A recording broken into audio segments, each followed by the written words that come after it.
Thank you. This may be the most important speech I've ever made. I want to provide an update on our ongoing efforts to expose the tremendous voter fraud and irregularities which took place during the ridiculously long November 3rd elections. We used to have what was called Election Day.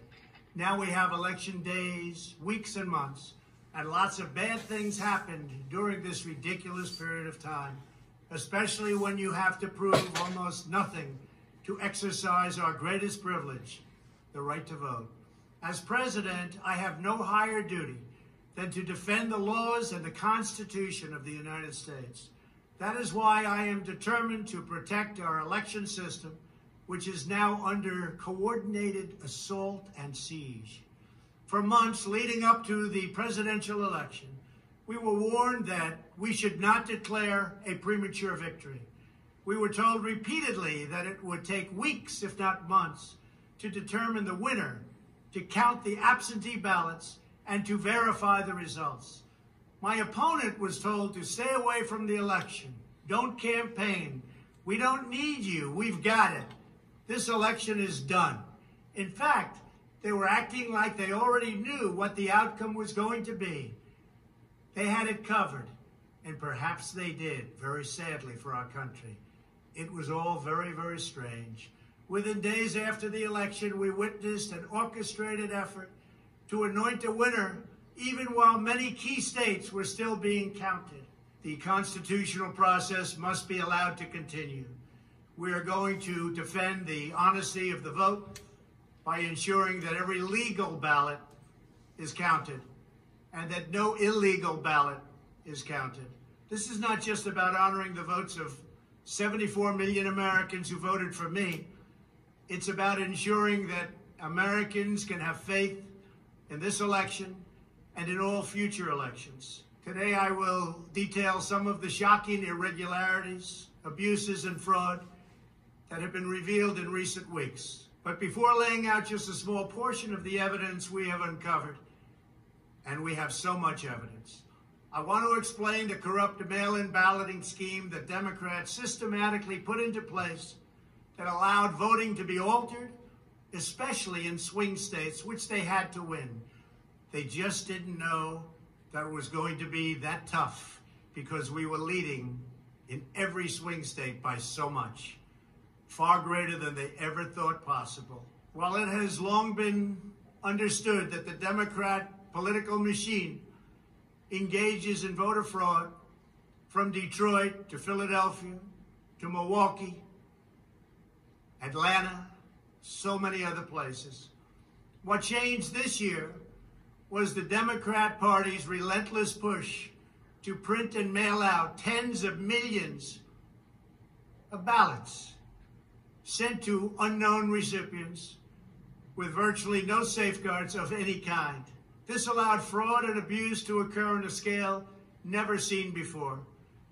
Using the pandemic as a pretext, Democrat politicians and judges drastically changed election procedures just months and in some cases weeks before the election on the 3rd of November.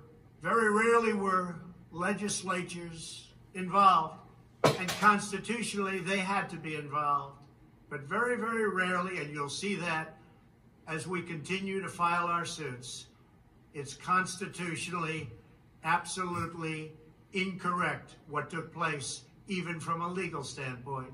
Many states, such as Nevada and California, sent millions of live ballots to every person on their voter rolls, whether those individuals had requested ballots or not, whether they were dead or alive. They got ballots. Other states, such as Minnesota, Michigan, and Wisconsin, instituted universal absentee balloting right in the middle of an election year, sending absentee ballot request forms to all voters on all rolls. It didn't matter who they were. This colossal expansion of mail-in voting opened the floodgates to massive fraud. It's a widely known fact that the voting rolls are packed with people who are not lawfully eligible to vote, including those who are deceased, have moved out of their state and even are non-citizens of our country. Beyond this, the records are riddled with errors, wrong addresses, duplicate entries, and many other issues. This is not disputed. It has never been disputed. Dozens of counties in the key swing states have more registered voters on the rolls than they have voting age citizens, including 67 counties in Michigan. All of this is evidence. In Wisconsin, the state's Board of Elections could not confirm the residency of more than 100,000 people, but repeatedly refused to remove those names from its voter rolls before the election. They knew why, nobody else did. I knew why. They're illegal voters. It is a travesty that in the year 2020, we do not have any means of verifying the eligibility of those who cast ballots in an election, and such an important election it is, or determining who they are, whether they live in the state, or whether they are even American citizens. We have no idea. We have in all swing states major infractions or outright fraud, which is far more in numbers or votes than we need to overturn the results of a state. In other words, in Wisconsin, as an example, where we were way up on election night, they ultimately had us miraculously losing by 20,000 votes.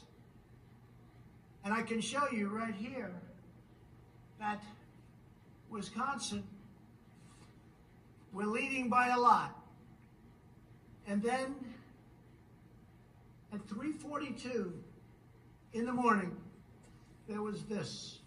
It was a massive dump of votes. Mostly Biden, almost all Biden. And to this day, everyone's trying to figure out, where did it come from? But I went from leading by a lot to losing by a little. And that's right here. That's at 3:42 in the morning. That's Wisconsin. A terrible thing. Terrible, terrible thing. But we will have far more, many times more, than the 20,000 votes needed to overturn the state. If we are right about the fraud, Joe Biden can't be president. We're talking about hundreds of thousands of votes. We're talking about numbers like nobody has ever seen before. Just as an example, in certain states, we'll be down by, let's say, 7,000 votes. But we'll find later on 20,000, 50,000, 100,000, 200,000 discrepancies or fraudulent votes. And that includes votes that went through when they were not allowed to be seen by Republican poll watchers because the poll watchers were locked out of the building. Or people that innocently came to vote on November 3rd who were all excited about their vote. They were happy. They were proud to be citizens of the United States of America. And they went up and they said, I'd like to vote. And they were told that they can't vote. I'm sorry, they were told. I'm sorry. You've already voted by mail-in ballot. Congratulations. We received a ballot, so you can no longer vote. They didn't know what to do. They had no one to complain to. Most just left and said, that's strange. But many people complained and complained vehemently. And in a lot of cases, they filled out a provisional ballot, which was almost never used, but in virtually every case was a vote for Trump. In other words, they went in to vote, and they were told that they voted. And they didn't vote. And they left, and they felt horror. And they lost respect for our system. And this happened tens of thousands of times all over the country. That's how desperate the Democrats were. They would fill out ballots of people, not even knowing if these people were going to show up. And when they did show up, they said, sorry, you've already voted. And on top of everything else, we have a company that's very suspect. Its name is Dominion. With the turn of a dial or the change of a chip, you can press a button for Trump and the vote goes to Biden. What kind of a system is this? We have to go to paper. Maybe it takes longer. But the only secure system is paper. Not these systems that nobody understands, including, in many cases, the people that run them. Although, unfortunately, I think they understand them far too well. In one Michigan county, as an example, that used Dominion systems, they found that nearly 6,000 votes had been wrongly switched from Trump to Biden. And this is just the tip of the iceberg. This is what we caught. How many didn't we catch? Are there hundreds of other examples throughout the country? Are there thousands? We just got lucky, and they called it a glitch. But we found numerous glitches that evening. 96% of the company's political donations went to Democrats, not surprisingly. And frankly, when you look at who's running the company, who's in charge, who owns it, which we don't know, where are the votes counted, which we think are counted in foreign countries, not in the United States, Dominion is a disaster. Election authorities in Texas have repeatedly blocked the deployment of Dominion systems due to concerns about security vulnerabilities and the potential for errors and outright fraud. Every district that uses Dominion systems must be carefully monitored and carefully investigated, but not only for the future. Right now, we're worried about the present and what went on with an election that we won without question. Under my lead, the Republicans won almost every state house in the United States, which they weren't expected to do. We won up to 16 seats in the House. The numbers are still being tabulated because there are 9 seats that nobody really knows. They don't know. They're still, 2 weeks later, still under consideration because it's a mess. Republicans were supposed to lose many seats, and instead they won those seats in the House. And a very important election that's coming up will determine whether or not we hold the Senate. David Perdue and Kelly Loeffler are 2 tremendous people. Unfortunately, in Georgia, they're using the same horrible Dominion system. And it's already been out that hundreds of thousands, think of it, hundreds of thousands of absentee ballots have been requested. You check it out, who's requesting those ballots. The difference is it's one state and we will have our eyes on it like nobody's ever watched anything before because we have to win those 2 Senate seats. The tremendous success we had in the House of Representatives and the tremendous success we've had so far in the Senate, unexpected success all over the country and right here in Washington. It is statistically impossible that the person, me, that led the charge, lost. The greatest pollsters, the real pollsters, not the ones that had us down 17 points in Wisconsin when we actually won, or the ones that had us down 4 or 5 points in Florida and we won by many points, or had us even and down in Texas and we won by a lot. Not those pollsters, but real pollsters, pollsters that are fair and honest, said we can't understand a thing like this. It's never happened before. You led the country to victory, and you were the only one that was lost. It's not possible.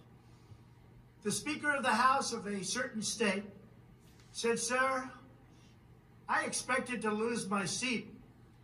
And instead, because of you, and because of that incredible charge and all of those rallies, We had a tremendous victory. And everybody knows it. You were much more popular than me, sir. Except I got many more votes than you did. And it's impossible that that happened. There is something wrong. I'll tell you what's wrong. Voter fraud. Here's an example. This is Michigan. At 6:31 in the morning, a vote dump of 149,772 votes came in unexpectedly. We were winning by a lot. That batch was received in horror.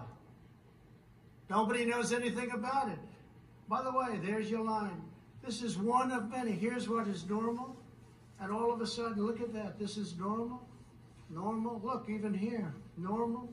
And then boom. All of a sudden, I go from winning by a lot to losing a tight race. It's corrupt. Detroit is corrupt. I have a lot of friends in Detroit. They know it. But Detroit is totally corrupt. Look at this. Look at this. That's at 6:31 in the morning. Unexpectedly came in. In the recent recount in Georgia, which means nothing because they don't want to check signatures. And if you're not going to check signatures in Georgia, it doesn't work. But we have a Secretary of State and a governor who made it very difficult to check signatures. Why? You'll have to ask them. But without a signature match or check, it doesn't matter. They found thousands and thousands of votes that were out of whack, all against me. This was during a recount that I didn't even think mattered. They found many thousands of votes, and that recount didn't matter. The one that matters is the one that's going on now. That because of the fact it's so close, they had to, by law, give another recount. But the recount has to be a recount where they check the signatures. Otherwise, they're just checking the same dishonest thing. It won't matter. In this case, the signatures on envelopes are the only thing that is relevant. We will compare the signature on the envelope to the signatures from past elections, and we will find that many thousands of people signed these ballots illegally. The Democrats had this election rigged right from the beginning. They used the pandemic, sometimes referred to as the China virus, where it originated, as an excuse to mail out tens of millions of ballots, which ultimately led to a big part of the fraud, a fraud that the whole world is watching. And there is no one happier right now than China. Many people received 2, 3, and 4 ballots. They were sent to dead people by the thousands. In fact, dead people, and we have many examples, filled out ballots, made applications, and then voted, which is even worse. In other words, dead people went through a process. Some have been dead for 25 years. Millions of votes were cast illegally in the swing states alone. And if that's the case, the results of the individual swing states must be overturned, and overturned immediately. Some people say that's too far out. That's too harsh. Well, does that mean we take a president, and we've just elected a president where the votes were fraudulent? No, it means you have to turn over the election. And everybody knows, without going much further, and they've seen the evidence, but they don't want to talk about it, what a disaster this election was. A total catastrophe. But we're going to show it, and hopefully the courts, in particular, the Supreme Court of the United States, will see it, and respectfully, hopefully they will do what's right for our country. Because our country cannot live with this kind of an election. We could say, let's go on to the next one. But no, we have to look also at our past. We can't let this happen. Maybe you'll have a revote, but I don't think that's appropriate. When those votes are corrupt, when they're irregular, when they get caught, They're terminated, and I very easily win. In all states, I very easily win these swing states. Just like I won them at 10 o'clock in the evening of the election. So we're not looking to show you 25 faulty or fraudulent votes, which don't mean anything because it doesn't overturn the state, or 50 or 100. We're showing you hundreds of thousands, far more than we need, far more than the margin, far more than the law requires. We can show many times what is necessary to win the state. The media knows this, but they don't want to report it. In fact, they outright refuse to even cover it because they know the result if they do. Even what I'm saying now will be demeaned and disparaged, but that's okay. I just keep on going forward because I'm representing 74 million people, and in fact, I'm also representing all of the people that didn't vote for me. The mail-in voting scam is the latest part of their 4-year effort to overturn the results of the 2016 election, and it's been like living in hell. Our opponents have proven many times, again and again, that they will say and do anything to get back into power. The corrupt forces who are registering dead voters and stuffing ballot boxes are the same people who have perpetrated one phony and fraudulent hoax after another. You've been watching it now for 4 years. These entrenched interests oppose our movement because we put America first. They don't put America first. And we're returning power to you, the American people. They don't want America first. They only want power for themselves. They want to make money. That's why they don't want me as your president. I've been investigated from soon after I announced I was running for president, when I immediately went to #1 in the Republican primary polls. The investigations never stopped. They went on for 4 years. And I won them all. I beat them all. Russia, Russia, Russia. The impeachment hoax, and so much more.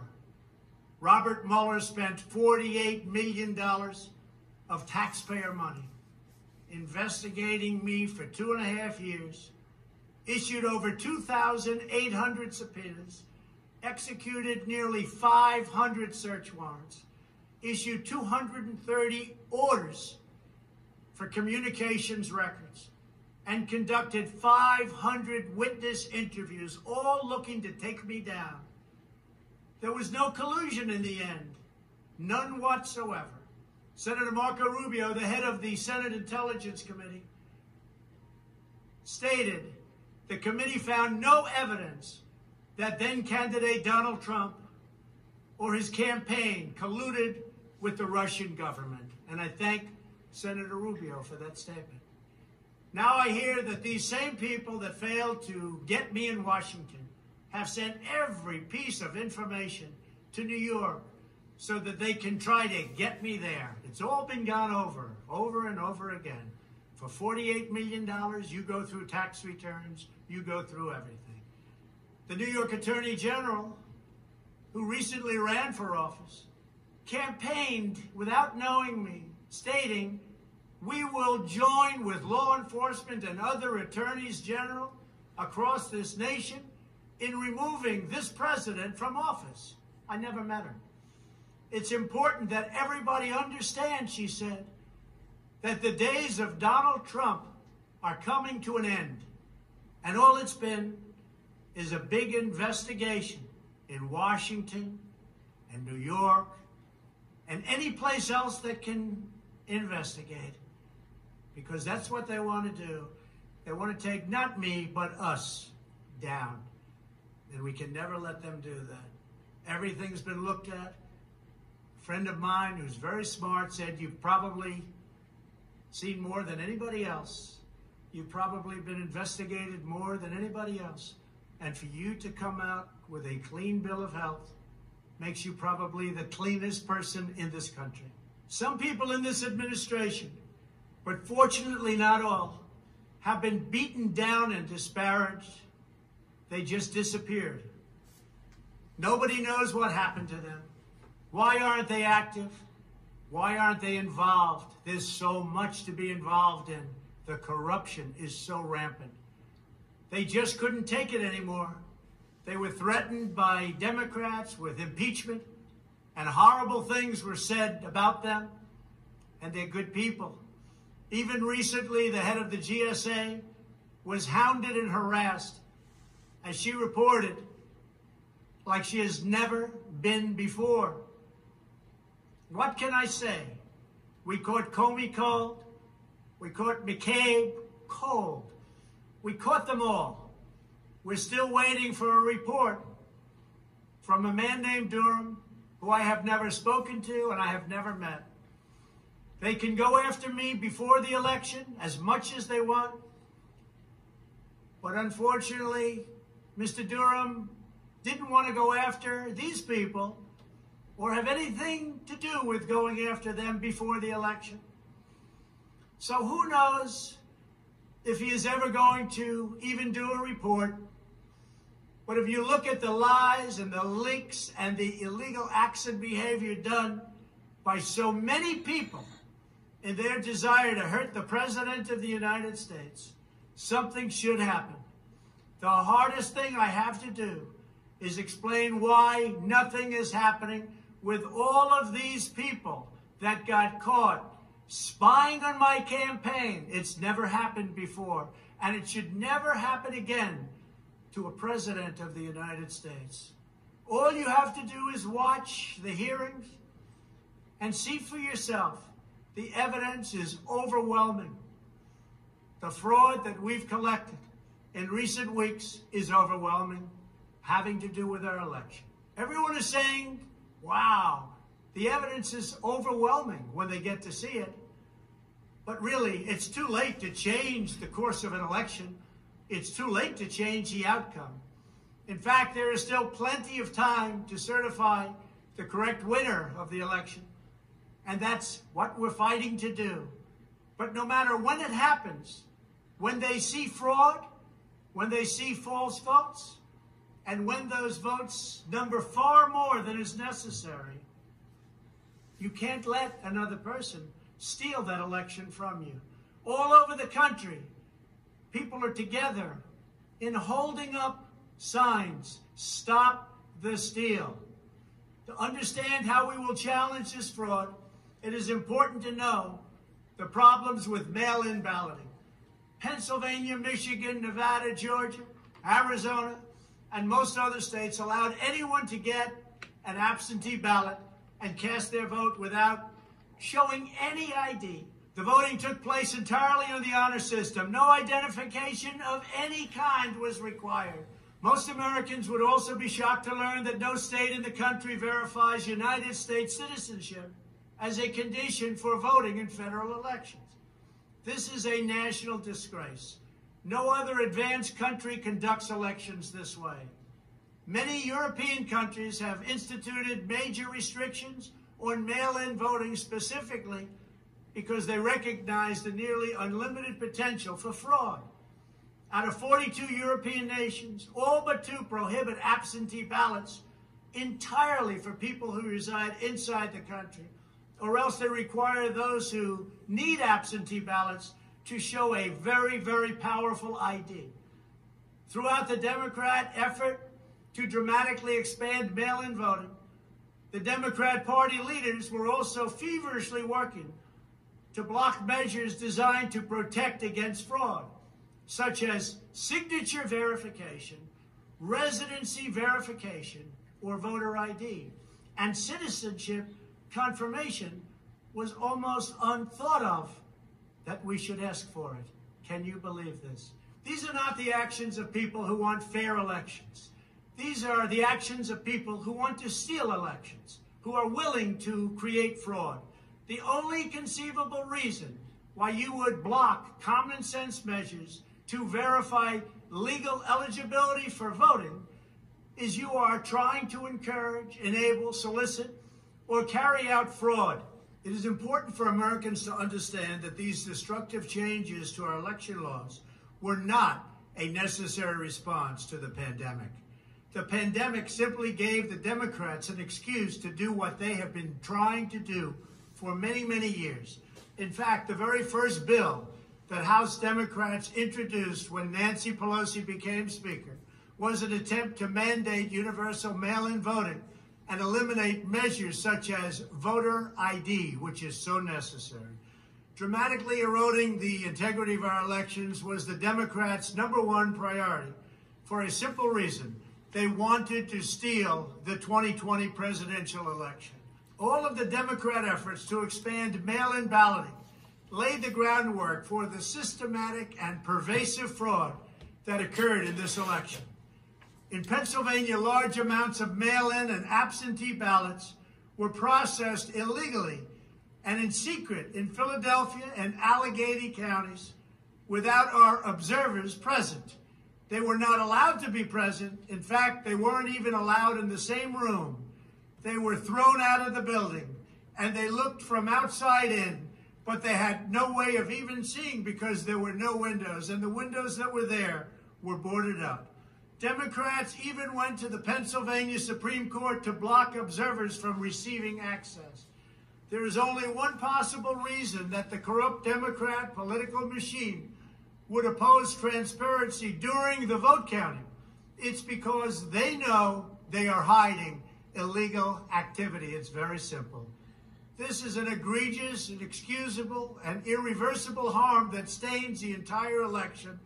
Yet this unprecedented practice of excluding our observers, our vote watchers, as some people call them, occurred in Democrat-run cities and key states all across the nation.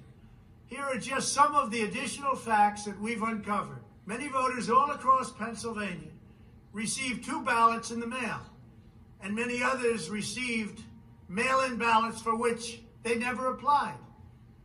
So many got ballots, they didn't even know what they were for. And again, so many received more than 1 ballot, in some cases more than 2 ballots. And they happened to be, for the most part, Democrats. In Fayette County, Pennsylvania, multiple voters received ballots that were already filled out.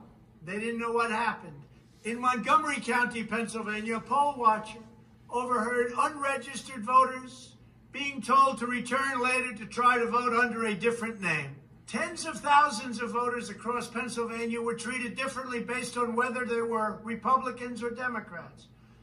Voters who submitted flawed ballots in some Democrat precincts were notified and asked to fix their ballots, while Republican precincts, and in particular Republican voters, were not so notified, which plainly violates the Equal Protection Clause of the United States Constitution. If you are a Democrat, we're going to fix up your ballot, make sure it's perfect. If you are a Republican, don't even talk about it. In Michigan, a career employee of the city of Detroit witnessed city workers coaching voters to vote straight Democrat while accompanying them to watch who they were voting for, violating the law and the sanctity of the secret ballot. You can't do that. The same worker says she was instructed not to ask for any ID and not to attempt to validate any signatures. She was also told to illegally backdate ballots, many, many ballots, received after the deadline. This is something that is so unconstitutional. And she estimates that thousands and thousands of ballots were improperly backdated by her and many others. Other witnesses in Detroit also saw election officials counting batches of the same ballots many times, as well as illegally duplicating ballots. One observer testified to seeing boxes and boxes of ballots, all bearing the same signature. Another observer in Detroit gave sworn testimony that he saw countless invalid ballots that did not belong to properly registered voters, and then witnessed election workers in Wayne County entering fake birth dates into the system in order to illegally count them. Witnesses have signed sworn affidavits. In other words, you go to jail if you lie, testifying that after election officials announced the last absentee votes had been received, a batch of tens of thousands of ballots arrived, many without envelopes, all voting for Democrats. In Wisconsin, a record number of voters were categorized as indefinitely confined, a status reserved for severely disabled individuals, also for the elderly, that allow them to vote without showing ID. Last year, approximately 70,000 people claimed this status statewide. This year, the number miraculously was nearly 250,000 voters after election officials in Milwaukee and Dane counties, a couple of the most corrupt political places in our country, urged citizens to improperly register under this status. And register they did in levels that don't exist. In Wisconsin, there are approximately 70,000 absentee ballots that do not have matching ballot applications as required by law.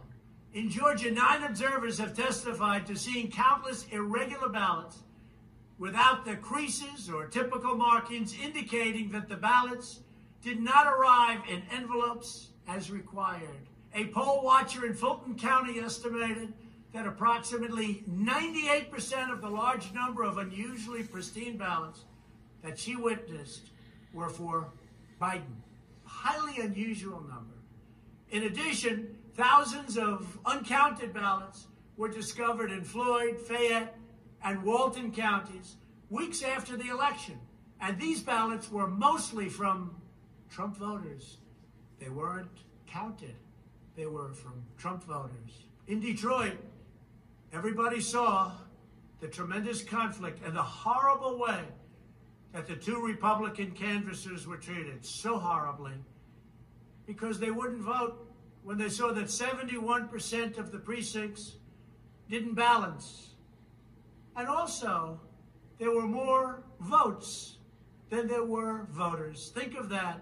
You had more votes than you had voters. That's an easy one to figure. And it's by the thousands. In Arizona, in-person voters whose ballots produced error messages from tabulation machines were told to press a button that resulted in their votes not being counted. Also in Arizona, the Attorney General announced that mail-in ballots had been stolen from mailboxes and hidden under a rock. In Clark County, Nevada, where most of the state's voters reside, the standards for matching a signature using the signature verification machine were intentionally lowered to allow large numbers of ballots to be counted that otherwise would never have passed muster. This machine was set at the lowest level. According to one report, in order to test the process, 9 voters in Clark County cast ballots with intentionally incorrect signatures, and 8 of the 9 ballots were accepted and counted. They said you could sign your name as Santa Claus, and it would be accepted. Last week, the Clark County Commission threw out the results of a local election after the registrar reported finding, quote, discrepancies that we can't explain. Also in Nevada, some voters were entered into a raffle for more than a dozen gift cards worth as much as $250 if they could prove they had voted. This took place on Indian reservations. One of the most significant indications of widespread fraud is the extraordinarily low rejection rates for mail-in ballots in many key states. These are the states that I had to win. In swing state after swing state, the number of ballots rejected has been dramatically lower than what would have been expected based on prior experience. That means years and years of voting. In Georgia, just 0.2%, that's substantially less than 1%, of mail-in ballots have been rejected. In other words, almost none have been rejected. They took everything. Nothing was rejected, practically, compared to 6.4% in 2016. And there are those that think that 6.4 was a low number. So think of it. Almost none were rejected. And the previous election, 6.4% were rejected. We have seen similar declines in Pennsylvania, Nevada, and Michigan. Ballots weren't rejected, especially if they happen to be in Democrat areas. These irregularities are inexplicable unless there is a deliberate effort to accept ineligible ballots or fraudulent ballots. In Pennsylvania, the Secretary of State and the state Supreme Court, in essence, abolished signature verification requirements just weeks prior to the election in violation of state law. You're not allowed to do that. It has to be approved by the legislature. A judge can't do it. A state can't do it. An official can't do it. The only one that can do it is the legislature. The reason for this is clear. They were not verifying signatures because they know the ballots have not been filled out by the voters in whose names they were cast.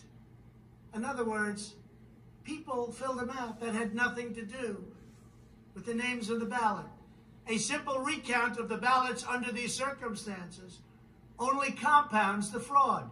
The only way to determine whether there was an honest vote is to conduct a full review of the envelopes in the relevant states.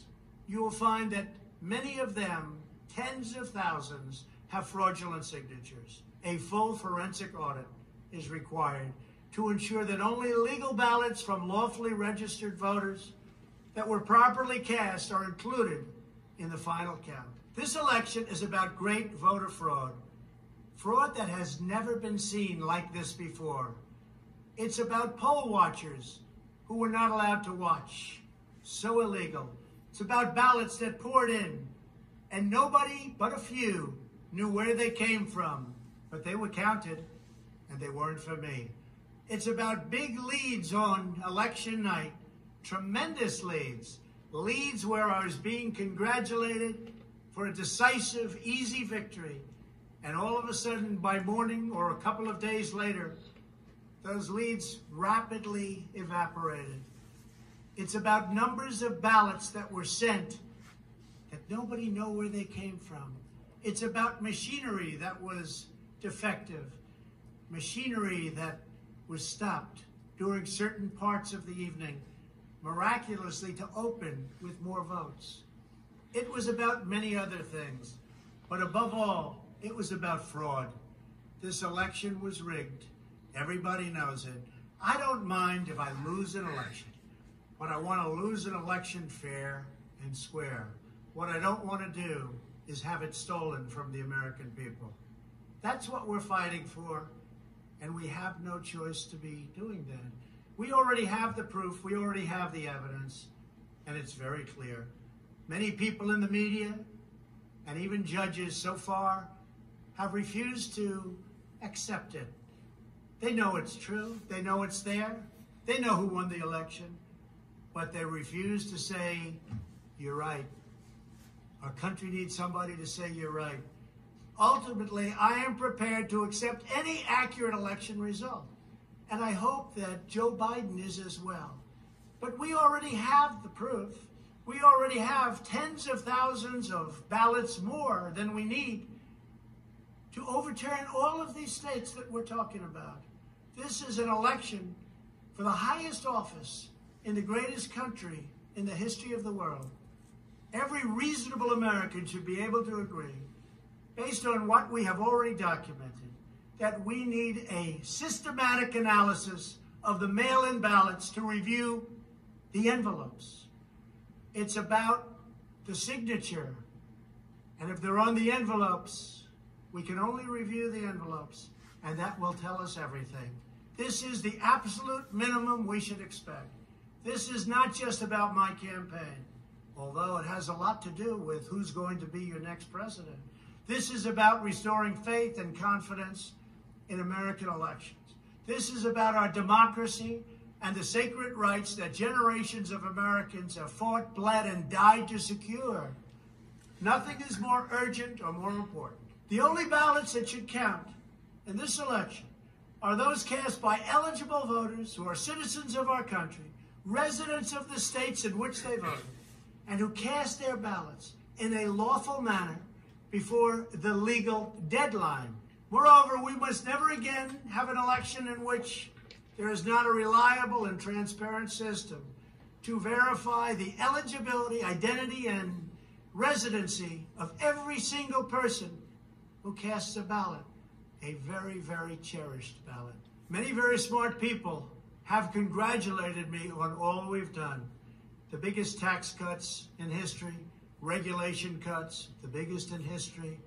We rebuilt our military. We took care of our vets like never before. Space Force, and so much more.